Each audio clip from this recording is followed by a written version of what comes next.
This is Castle Tutelage, your home defense network.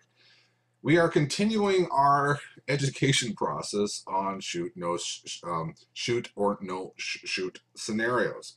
We're going to be doing the third scenario, and please tell me what you think before you actually hear what my answer is going to be.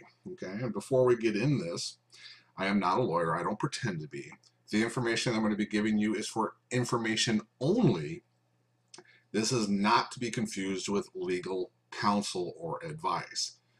Like Mas Ayub says that he doesn't give legal advice, he gives practical advice, and I like to think of myself in that same genre. However, I'm not as credible as Mas Ayub is, okay? So this is going to be a nice simple scenario.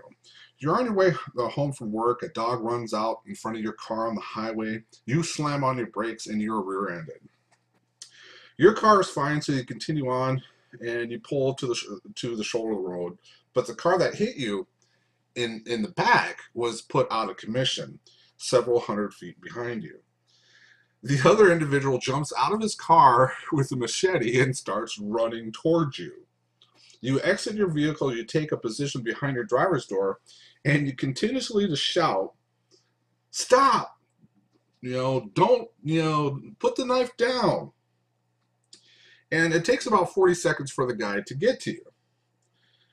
And once he gets into about 20 feet, about the Twiller rule, and you guys should learn the Twiller rule. I'm not going to say it. I do have another video on it. But if you don't know the Twiller rule, look it up. As soon as the other individual gets about 20 feet from you, you shoot. Is this a good shoot, no shoot scenario? Please type your comments below, and in 5 seconds I will tell you what I think.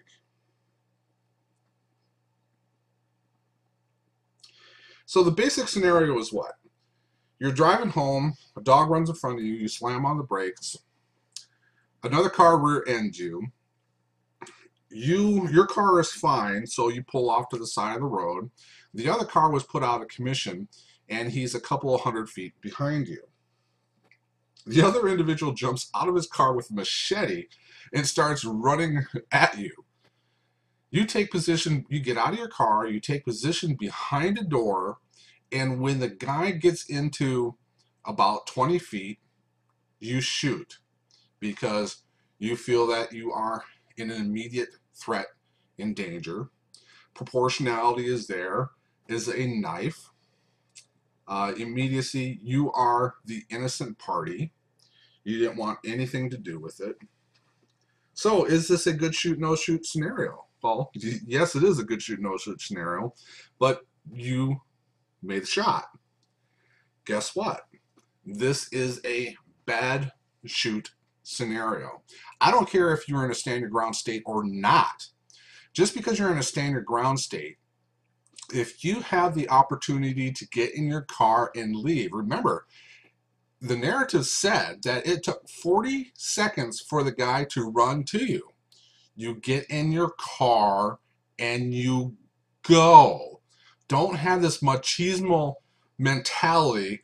Well, I've been wrong. He's running at me with a machete. I'm going to get out of my car, stand behind the door, shout and scream commands at him. And if he gets in with 21 feet of me, I'm going to take him out because I am standing my ground. That's not what stand your ground means. Listen to my other videos if you're confused exactly what stand your ground is. Okay? Very simple. If you have a means of retreat safely and not putting yourself in greater danger during your retreat or having to leave a family member behind, retreat. It's the smart, tactical thing to do, which is going to save you a lot of money and headache. Okay, for some reason people are have this mentality. Well, I'm going to get out of my car and take position behind my car. Well, now you're allowing him to get to you, where it's going to be a little bit more difficult for a machete to break the side window. I know it will shatter, go through steel, that kind of thing.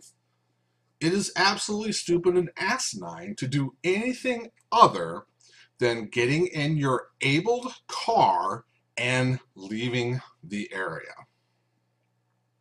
My name is Kate, and this is Castle Tutelage, your home defense network. I hope this helped.